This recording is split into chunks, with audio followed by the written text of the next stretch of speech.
આપી અને કીધું કે લ્યો આ ગુગળ ધૂપ કરજો અને હવે તમારે ત્યાં શેષ નારાયણ પોતે શેષનાગ અવતાર લઈને આવે તો માનજો કે આ ગોરક્ષનાથ નું આપેલું વચન છે ભલા માણસ.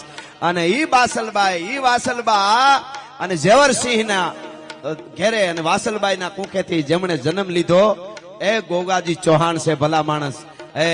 અને દદરેવા નામનું રાજસ્થાનની ધીંગી ધરતીનું ગામ અને ત્યાં જન્મ લેનાર ગોગાજી મહારાજ એટલે વિક્રમની 1000ની સદી અને અંગ્રેજીની 900ની સદી સદીમાં એમણે જન્મ લીધેલો છે એ ગોગાજી મહારાજ.